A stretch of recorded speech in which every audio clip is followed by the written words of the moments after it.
Hello, my name is Blake. Welcome. I hope you can't hear my AC running in the background, but it is finally fall. It certainly doesn't feel like it.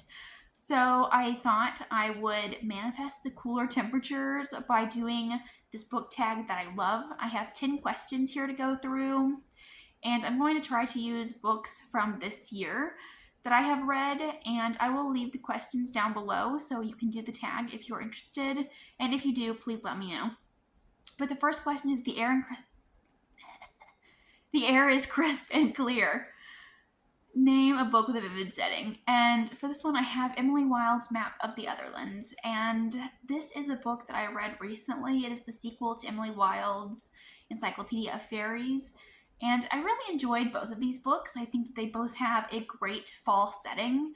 And this book in particular takes place in the Austrian Alps. And we are following our characters, Emily and Bamblebee, and we see characters new and old as they are kind of fighting this new terrain, this new location. It's chilly, it's cold. We have, these fog banks coming in. We're climbing up mountains and we're getting lost in the forest. It's a very vivid setting.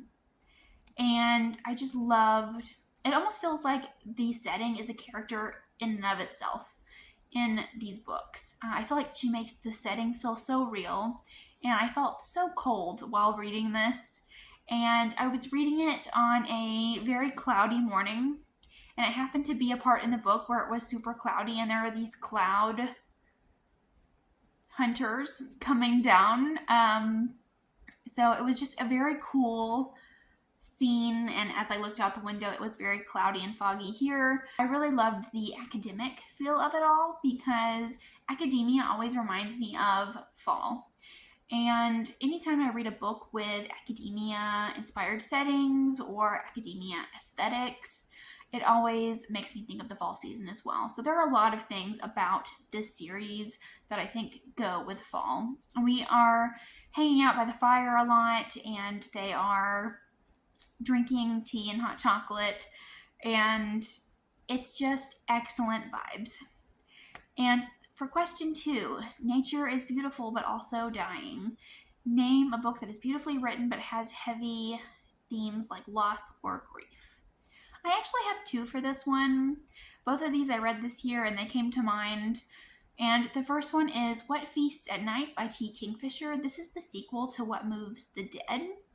But it is a very loose sequel. I think you could read it as a standalone, but we are following Easton and company as they are going to a cabin for the fall up in the mountains, and they're just trying to find some time to relax because the events of the last year have been kind of overwhelming.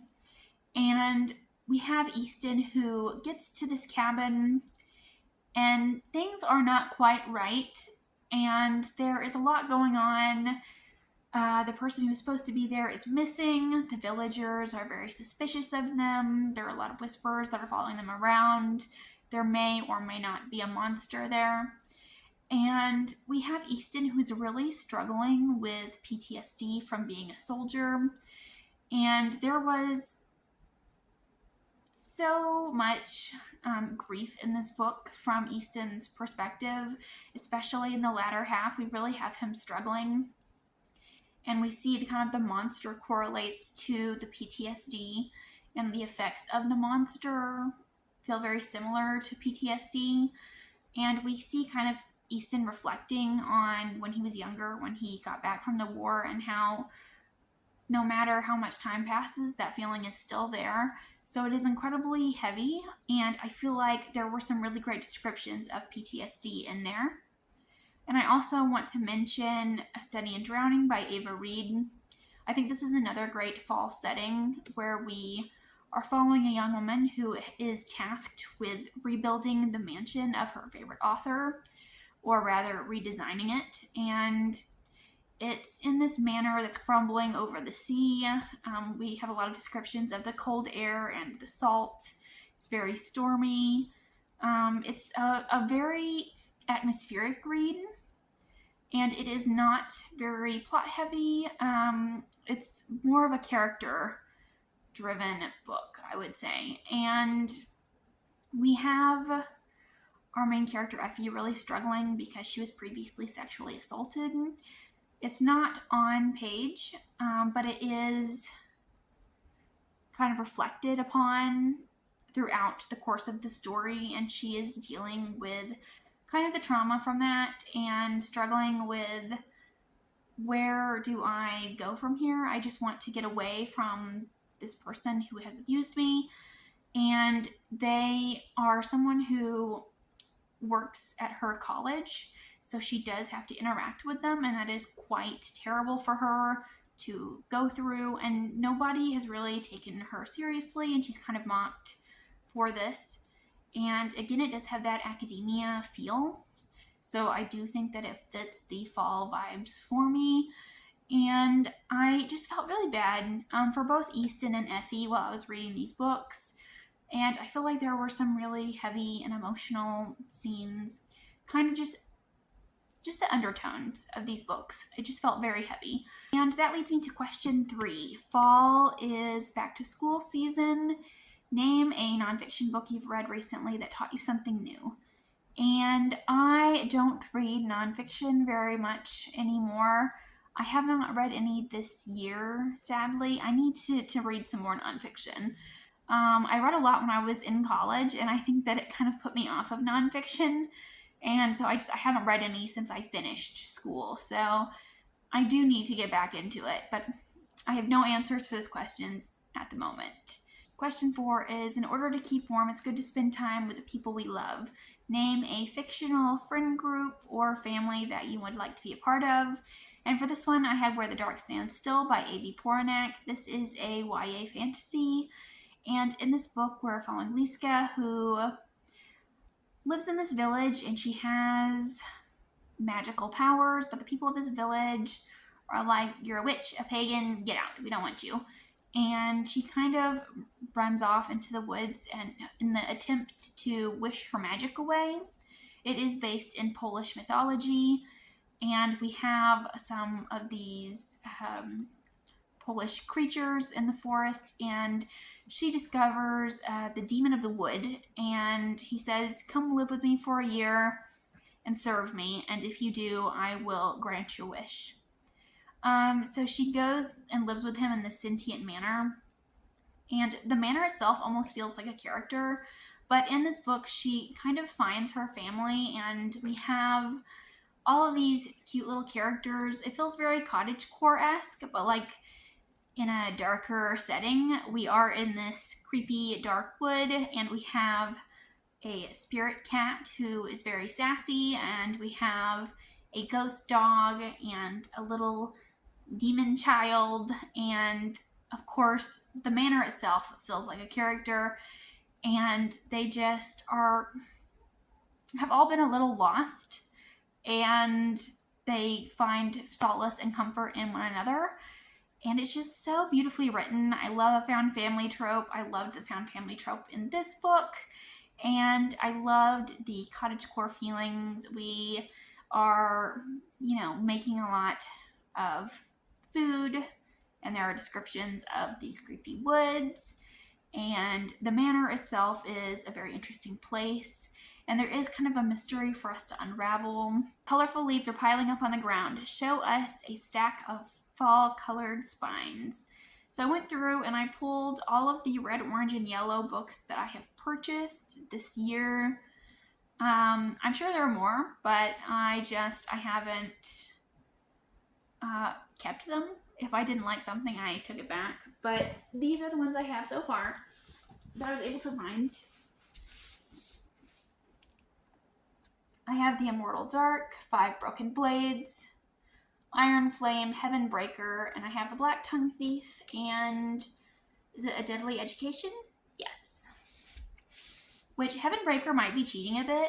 These are heavy, gosh.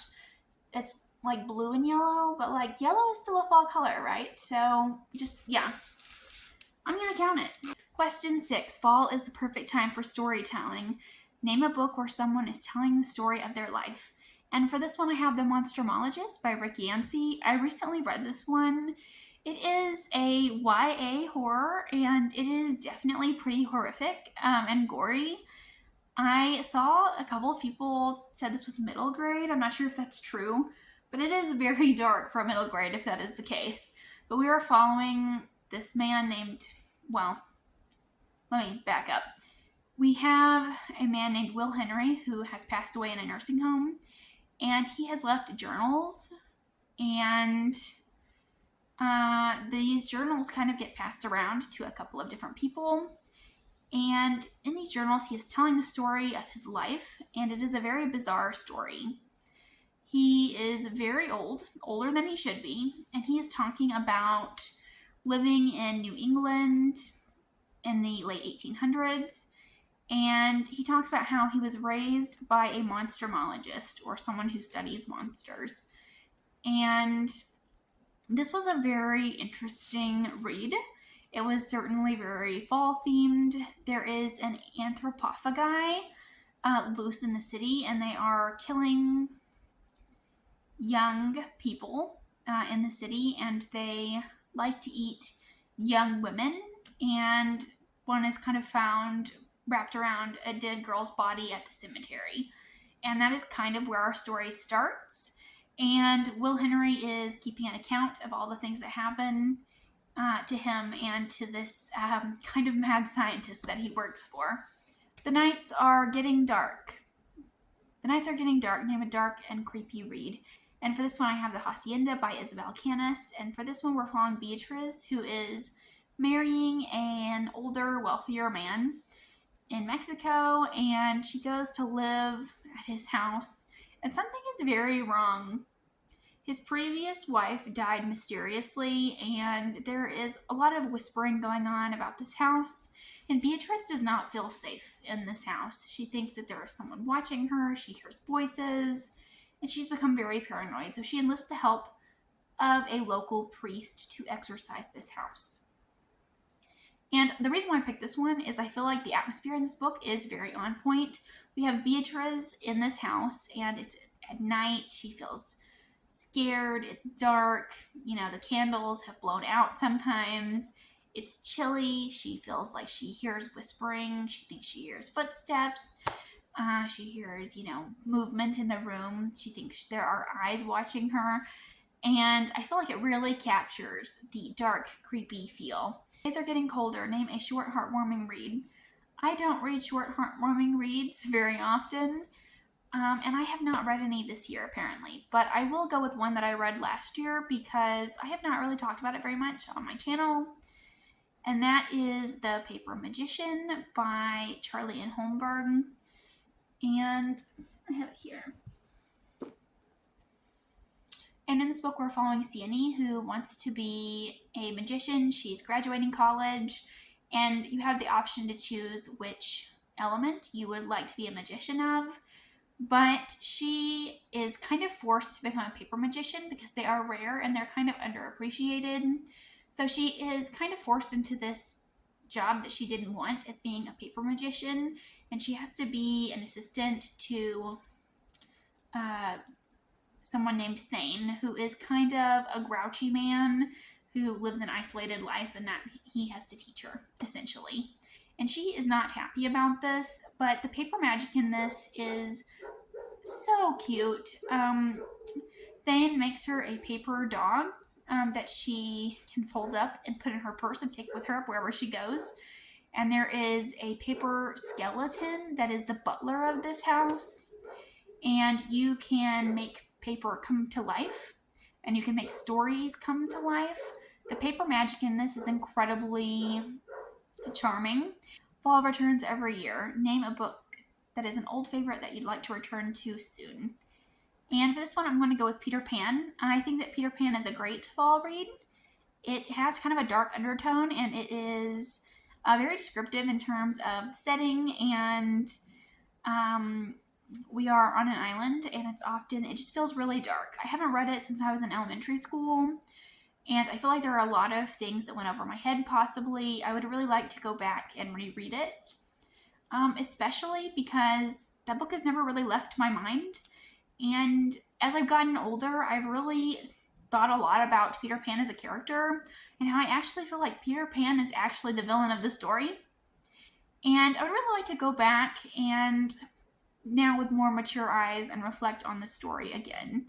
It was one of my favorites as a child. I am hoping it is still a favorite. I would love to annotate it sometime. The last question is, fall is the perfect time for cozy reading nights.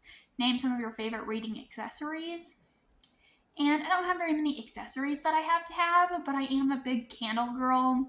I bought some candelabras this year, and I have really been loving like those pillar candles, is that they're called? They're like the long like column candles.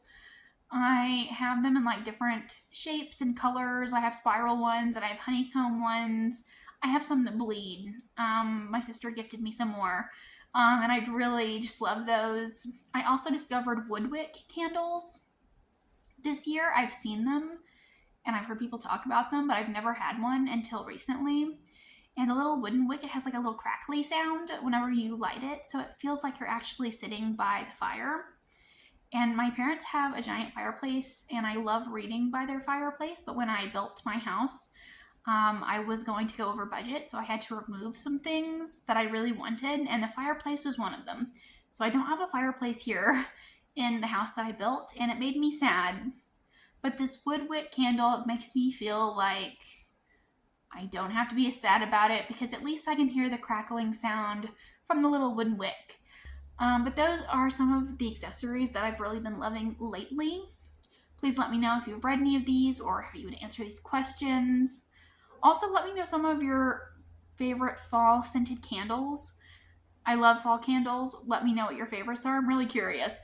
And I will see you again with another video soon. Thanks for watching. Bye.